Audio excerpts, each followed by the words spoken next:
कुछ किस्से बस सुने जाते हैं, पर कुछ ऐसे भी होते हैं जिन्हें लोग अपनी आंखों से देख चुके होते हैं। गांव के बुजुर्ग आज भी उस किस्से को याद करके सिहर उठते हैं। ये कहानी है उस डर की जो रात को खेतों में भटकता है, उस साए की जो इंसान तो लगता है लेकिन उसके पांव उल्टे होते हैं। जी हाँ, ये है उल्टे पांव वाले छलावे की दास्तान। गर्मियों की छुट्टियों में आदित्य और रिया अपने दादा दादी के गांव आए थे। गांव की रातें शहर जैसी नहीं होती, न मोबाइल की घंटी, न गाड़ियों का शोर, बस सन्नाटा और रहस्यमयी अंधेरा। एक रात बच्चे आंगन में दादाजी के पास चारपाई पर बैठे थे। दादाजी प्लीज कोई डरावनी कहानी सुनाओ ना। हाँ दादाजी, भूत प्रेत वाली कहानी सुनाए। अरे नहीं बच्चों, मुझे कहाँ आती है ऐसी कहानी। तभी पास बैठे बुजुर्ग गंगाराम काका बोले, क्यों बच्चों, छलावे की कहानी सुनोगे? छलावा वो क्या होता है? सुनो ध्यान से और बीच में बोलना मत। छलावा इंसान जैसा दिखता है, पर उसकी परछाई उल्टी चलती है और उसके पांव भी उल्टे होते हैं। वो कभी जोर से नहीं बोलता, बस धीमे धीमे तुम्हारे करीब आता है। कभी बीड़ी मांगता है, कभी रास्ता पूछता है, और अगर तुमने उसकी बात मान ली तो वो तुम्हें पीछा करता है जब तक तुम डर के मारे गिर न जाओ। बात कई साल पुरानी है। सावन का महीना था, आसमान में बादल थे पर बरसात थम चुकी थी। उस रात मुझे अपने खेत में पानी देने जाना पड़ा। चारों तरफ अजीब सा सन्नाटा था, जैसे हवा भी थम गई हो। रात के 12 बजे मैं खेत की मेड़ पर झुककर पाइप जोड़ ही रहा था कि अचानक पीछे से आवाज आई, क्या कर रहे हो यहाँ? मैं सन्न रह गया। धीरे से पलटा तो देखा एक आदमी खड़ा है, चेहरे पर अजीब सी शांति, आंखें इतनी गहरी कि भीतर तक उतर जाए। मैं घबरा कर खेत में पानी दे रहा हूँ। मुझे रामनगर जाना है, रास्ता भूल गया। उसकी आवाज अजीब थी, शब्द तो थे, पर आवाज जैसे कानों के भीतर उतर रही हो। मैंने कहा, रात ज्यादा हो गई है, आगे जंगल है, सुबह चले जाना। वो बस ठंडी सांस लेकर बोला, मुझे अंधेरे से डर नहीं लगता, मैं तो हमेशा रात में ही चलता हूँ। मैंने गौर किया, उसके सीने से सांसों की आवाज ही नहीं आ रही थी। और फिर उसने धीरे से पूछा, बीड़ी है क्या? मैंने जेब में हाथ डाला, लेकिन तभी नजर उसके पैरों पर पड़ी, उल्टे पांव। मेरे रोंगटे खड़े हो गए और मैंने डर छिपाया और बोला, मैं बीड़ी तो घर पर है, ले आता हूं। मैं धीरे धीरे मचान की ओर बढ़ा और झट से दौड़ पड़ा। कहाँ जा रहा है? बीड़ी तो देते जा। उसकी आवाज में ऐसा कंपन था कि मेरी रूह कांप गई, और तभी वो उल्टे पैरों से भागते हुए मेरे पीछे लगता। उसकी रफ्तार इतनी भयानक थी कि लगता था जमीन हिल रही हो। पेड़ों की शाखाएं हवा में चरमराती और मेरे कानों में बड़बड़ाहट गूंजती रही। रुक जा, बीड़ी तो दे दे।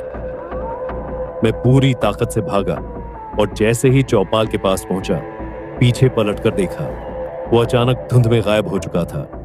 घर पहुंचते ही मैं चारपाई पर गिर पड़ा। सुबह उठकर तेज बुखार था और होश आने पर गांव वालों को सब बताया।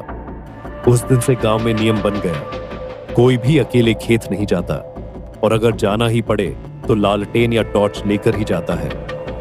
काका फिर कभी देखा है उसे?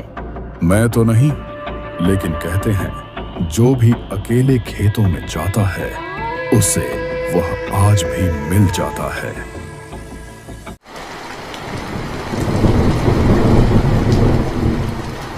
यह कहानी है उत्तर प्रदेश के एक छोटे से गांव मौजोला की है, जहां बारिश की बूंदें जैसे किसी अनकहे डर को जमीन पर उतर रही थीं। चारों तरफ कीचड़, सन्नाटा और हर किसी के चेहरे पर एक अनजाना डर सी माहौल। मैनू से राजू अपने बचपन के गांव लौटा। राजू अपने पुराने घर पहुंचता है जो अब वीरान सा हो गया है। वह घर के अंदर जाता है और दीवारों पर जेल, पुरानी तस्वीर और कुछ अधूरी कहानी देखता है। इतने साल हो गए, लेकिन ये घर आज भी वैसा ही है, या शायद नहीं। मैं माया से मिल आता हूँ, पर अभी समय 11 बजे है। राजू माया से मिलने निकल जाते हैं। रास्ते में तेज बारिश हो रही थी। राजू ने देखा एक बूढ़ी औरत उधर चली आ रही है। राजू पास जाकर देखता है कि वहां तो दादी है। बेटा, बारिश में जरा संभल के। आज वो रात है जब साया वापस आता है। राजू हंसते हुए, दादी आप भी वही पुरानी बातें करते हो। तू मान या ना मान, पर उस रात को मत भूल जब उसे लड़की की आत्मा इसी गांव की गलियों में बह गई थी, बारिश की बाढ़ में। राजू चुप हो जाता है। उसका चेहरा गंभीर हो जाता है। राजू माया से मिलने जाता है।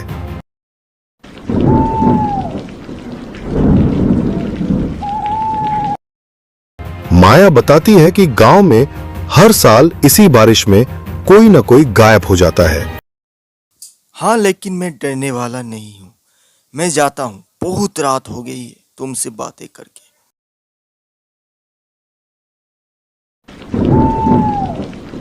तेज बारिश और बिजली की गरगराहट के बीच राजू को अजीब अजीब आवाज सुनाई देती है।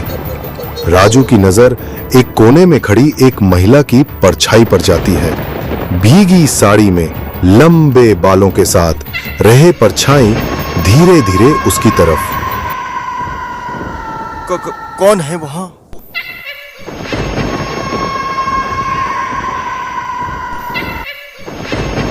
मूर्ति है, लेकिन कोई आवाज नहीं मिलता उसे।